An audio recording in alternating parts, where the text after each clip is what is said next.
اللہم صلی علی محمد وعلی آل محمد۔ معزز ناظرین و سامعین، السلام علیکم ورحمۃ اللہ وبرکاتہ۔ آج ہم اسلام میں سیر و تفریح کی حیثیت کے متعلق بات چیت کریں گے۔ اسلام کے تمام احکامات کو سمجھنے کے لیے اسلام کے مزاج کو سمجھنا بہت ضروری ہے، تو اس حوالے سے چند ایک نکات آپ کے سامنے رکھتا ہوں، پھر اپنے موضوع کی طرف آتے ہیں۔ سب سے پہلے تو یہ سمجھ لیں کہ اسلام ایک مکمل ضابطہ حیات و ممات ہے، یعنی زندگی جینے اور اس زندگی کے جی کر آگے جانے کے لیے دنیا میں کیا کیا کرنا ہے ہر چیز کی رہنمائی دیتا ہے۔ یہ دین فطرت ہے، اس لیے انسانی فطرت جن چیزوں کی متقاضی ہے ان چیزوں سے اسلام بلا وجہ روک دے، یہ ممکن ہی نہیں۔ اسلام میں جن چیزوں سے منع کیا گیا ان میں فطرت کی مخالفت ہے یا انفرادی اور اجتماعی فلاح و بہبود کو نقصان پہنچانے والی چیزیں ہیں، بلا وجہ اسلام نے کبھی کسی چیز سے منع نہیں کیا۔ دین اسلام تو انسان کی زندگی کو آسان بنانے آیا ہے، جیسا کہ سورہ بقرہ آیت نمبر 185 میں اللہ تعالیٰ فرماتے ہیں، اللہ تمہارے لیے آسانیاں چاہتا ہے اور دشواری نہیں چاہتا۔ اب یہ دیکھتے ہیں کہ سیر و تفریح جو ہمارا اصل موضوع ہے، اسلام میں اس کا مطمع نظر کیا ہے۔ اسلام میں ہر معاملے کے اندر اللہ تعالیٰ کی فرما برداری کو بنیادی حیثیت حاصل ہے، لیکن ساتھ ہی ساتھ دنیاوی مصالحت کو بھی دیکھا جاتا ہے، دنیاوی مصالح کی رعایت بھی رکھی جاتی ہے۔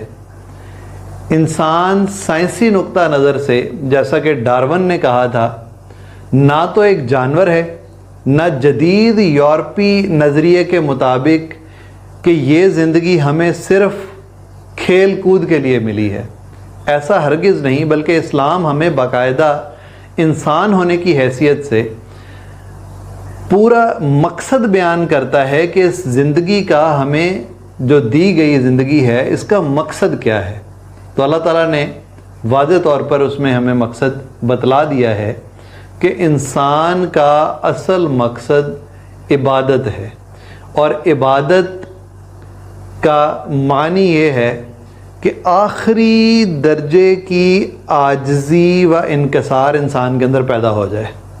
یہ ایک تعریف ہے عبادت کی، یعنی اس کو اگر بالکل مختصر کر کے بیان کیا جائے تو عبادت کا مقصد بندگی ہے، اللہ تعالیٰ کی بندگی۔ اسلام سستی اور کاہلی کو ہرگز پسند نہیں کرتا، بلکہ اس کے برعکس چستی کو، خوش طبعی کو پسند کرتا ہے۔ یہی وجہ ہے کہ حضور اکرم صلی اللہ علیہ وسلم اور اسلاف امت کی زندگیوں سے زندہ دلی، خوش طبعی کے بے شمار واقعات ہمیں ملتے ہیں، حتیٰ کہ آپ صلی اللہ علیہ وسلم بذات خود بھی مزاح بھی کیا کرتے تھے، مثبت طریقے سے لوگوں کو ہنسانے یا خوش کرنے یا خوش دلی کی گفتگو آپ صلی اللہ علیہ وسلم فرمایا کرتے تھے۔ اب ہم بات کرتے ہیں کہ جو سیر و تفریح ہے وہ کس کس طرح کی ہے۔ تو اس میں تین بڑی چیزیں ہیں، سیاحت ہے، تفریحی مقامات ہیں، یا مہم جوئی یعنی ایڈونچرز ہیں۔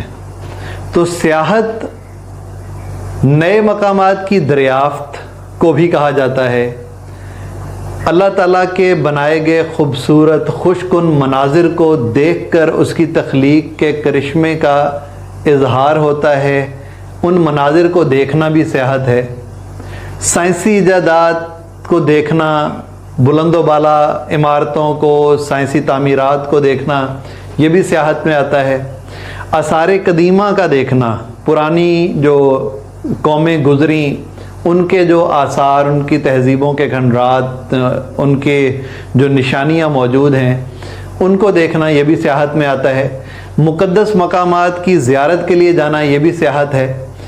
اس سارے حصے میں سیکھنے کے لیے اور عبرت کے لیے بہت کچھ ہے سیاحت کے معاملے میں۔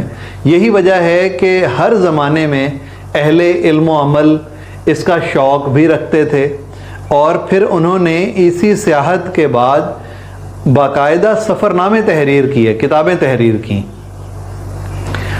اس کے بعد دوسری چیز ہے تفریحی مقامات، یعنی پارک ہیں، باغات ہیں، سوئمنگ پولز ہیں، کھیل کے میدان ہیں، تماشے اور کرتب وغیرہ کے دیکھنے کے معاملات ہیں۔ ان میں مشغولیت بھی آپ صلی اللہ علیہ وسلم کی زندگی سے، اسلاف کی زندگی سے ثابت ہے۔ ان چیزوں کے اندر مشغول ہونا، سوئمنگ کرنا اور کھیل کھیلنا مختلف قسم کے جن میں فزیکل ایکٹیویٹی ہو۔ اسلام فزیکل ایکٹیویٹی کے کھیلوں کو پسند کرتا ہے تاکہ چستی جسم میں آئے، جیسے کہ ہم نے پیچھے ذکر کیا۔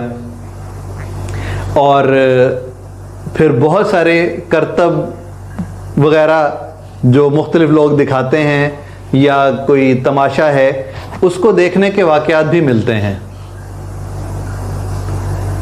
تو بہت سے کھیل تماشے وغیرہ دیکھنے کے واقعات بھی ملتے ہیں۔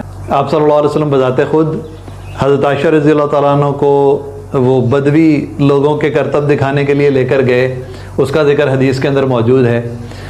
اور ایک جو تیسری اس میں ہے کیٹیگری، وہ ہے مہم جوئی، ایڈونچرز۔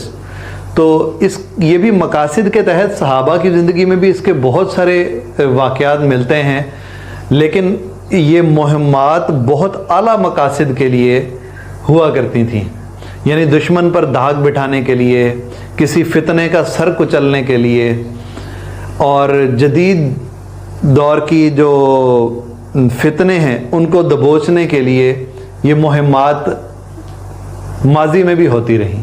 ان مہمات میں بھی کو پیمائی ہے جدید دور کے اندر، یا پھر اب جو ہمارے نوجوان ویلنگ کرتے ہیں یا مختلف قسم کے اس طرح کے خطرات سے کھیلنے والے کھیل کھیلتے ہیں، وہ ہیں۔ ریسنٹلی ایک معاملہ بہت مشہور ہوا ٹائٹن کے سفر کا، اور اس میں لوگ تقریباً کوئی لگ بھگ 4 کلومیٹر نیچے پانی میں آبدوز کے ذریعے ایک پہلے ڈوبے ہوئے جہاز ٹائٹینک کا ملبہ دیکھنے کے شوق سے گئے۔ تو یہ مہم جوئی کے اندر آتے ہیں سارے معاملات۔ ان تمام معاملات میں اسلام نے کچھ حدود و قیود متعین کی ہیں، ان کو اگر ہم ملحوظ خاطر رکھیں تو سیر و تفریح سے اسلام نہیں روکتا۔ وہ کیا کیا ہیں، 3-4 نکات میں آپ کو آسان کر کے بتانے کی کوشش کرتا ہوں۔ لیکن سب سے پہلے تو اللہ تعالیٰ کی رضا اور بلند مقاصد ملحوظ خاطر ہونے چاہیے، نہ کہ ذاتی شہرت، مال، بے مقصد مقابلے، جس طرح سے چیلنجز یا ڈیئر وغیرہ دے دیے جاتے ہیں۔ اب جدید یہ ایک عجیب سا معاملہ چل پڑا ہے ان کو پورا کرنے کے لیے، تو یہ معاملہ نہیں ہونا چاہیے۔ اللہ تعالیٰ کی رضا اور بڑے اور بلند مقاصد اس کے ہونے چاہیے۔ ان مقاصد کے تحت اگر سیر و تفریح اور مہم جوئی کی جاتی ہے تو اس میں کوئی حرج نہیں ہے، اسلام اس کی اجازت دیتا ہے۔ دوسری یہ چیز کہ ان معاملات میں تینوں چیزوں کے اندر اگر جان جانے کا خدشہ ہو، مال کا بہت زیادہ نقصان، عزت و آبرو کے نقصان کا خطرہ ہو، تو بھی اسلام اس کی اجازت نہیں دیتا۔ اپنے آپ کو ایسے معاملات میں نہیں ڈالنا چاہیے جہاں کوئی ہلاکت کا خدشہ ہو۔ سورہ بقرہ میں اللہ تعالیٰ آیت نمبر 195 میں کہتے ہیں، تم اپنے آپ کو اپنے ہاتھوں ہلاکت میں نہ ڈالو۔ تو ایسی کسی قسم کی مہم کے لیے نہیں جانا چاہیے جس میں انسان کو جان، مال، عزت وغیرہ کے جانے کا خدشہ ہو۔ اور حدیث میں بھی آتا ہے کہ حدیث میں رات کو سفر کرنے سے منع کیا گیا تنہا، اور اسی طرح سے عورتوں کا 3 دن سے زیادہ طویل سفر محرم کے بغیر کرنے سے منع کیا گیا۔ بلکہ ایک واقعے میں تو ایک صحابی نے، جیسے ہی آپ صلی اللہ علیہ وسلم نے یہ حدیث بیان کی، ایک صحابی اٹھ کر کھڑے ہو گئے، انہوں نے کہا اللہ کے نبی میں نے جہاد کے لیے نام لکھوا دیا ہے اور میری بیوی حج کے لیے جا رہی ہے۔ تو آپ صلی اللہ علیہ وسلم نے کہا نہیں، تم جاؤ اپنی بیوی کے ہمراہ اور جا کے اسے حج کروا کر لاؤ، یعنی اسے اپنے محرم کو ساتھ لے جانا ضروری ہے۔ تو یہ دوسری شرط ہے کہ عزت، جان، مال وغیرہ کو کسی قسم کا خطرہ نہیں ہونا چاہیے۔ اور تیسرا یہ کہ مخلوط ماحول نہ ہو، یعنی بے پردگی کا، بد نظری کا معاملہ نہ ہو، غیر شرعی حرکات نہ ہو رہی ہوں ان مقامات کے اوپر، بے حیائی نہ ہو، اغیار اور دشمنوں سے متاثر اور مرغوب ہو جانے والے معاملات وہاں نہ ہو رہے ہوں کہ ہم وہاں جائیں اور اغیار کے لائف سٹائل سے، ان کی زندگیوں سے، ان کے طریقہ کار سے مرغوب ہو جائیں، تو ان چیزوں کا بھی خیال رکھنا ہے۔ شاعر اسلام کی کہیں پہ کوئی توہین نہ ہو رہی ہو، ان چیزوں کا بھی خیال رکھنا ہے۔ اور کوئی ایسا امر جو ناجائز ہو رہا ہو اس کا بھی معاملہ زیر نظر رکھنا ہے کہ کوئی ایسا ناجائز عمل، کوئی حرام عمل بھی نہ ہو رہا ہو جس کو ہم تفریح کے دوران چاہے یا نہ چاہے دیکھیں۔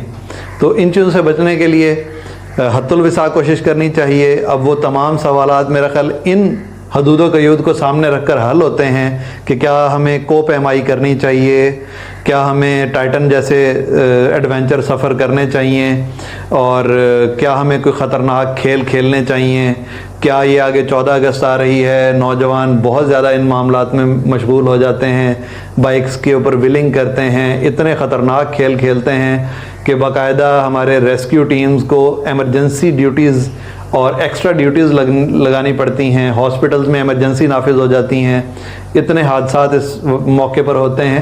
تو ان ساری چیزوں کو سامنے رکھ کر، ان حدود و قیود کے جو 3 نکات میں نے آپ کو بتائے، ان کو سامنے رکھ کر ہم اس معاملے کو اچھے سے سمجھ سکتے ہیں کہ آیا اسلام ہمیں اس کی اجازت دیتا ہے یا نہیں دیتا۔ اللہ تعالیٰ سے دعا ہے کہ اللہ تعالیٰ ہمیں دین کی فہم نصیب فرمائے اور اسلام کے مقاصد کو سمجھ کر اس پر عمل کرنے کی توفیق عطا فرمائے۔ وما علینا الا البلاغ المبین۔ السلام علیکم ورحمۃ اللہ وبرکاتہ۔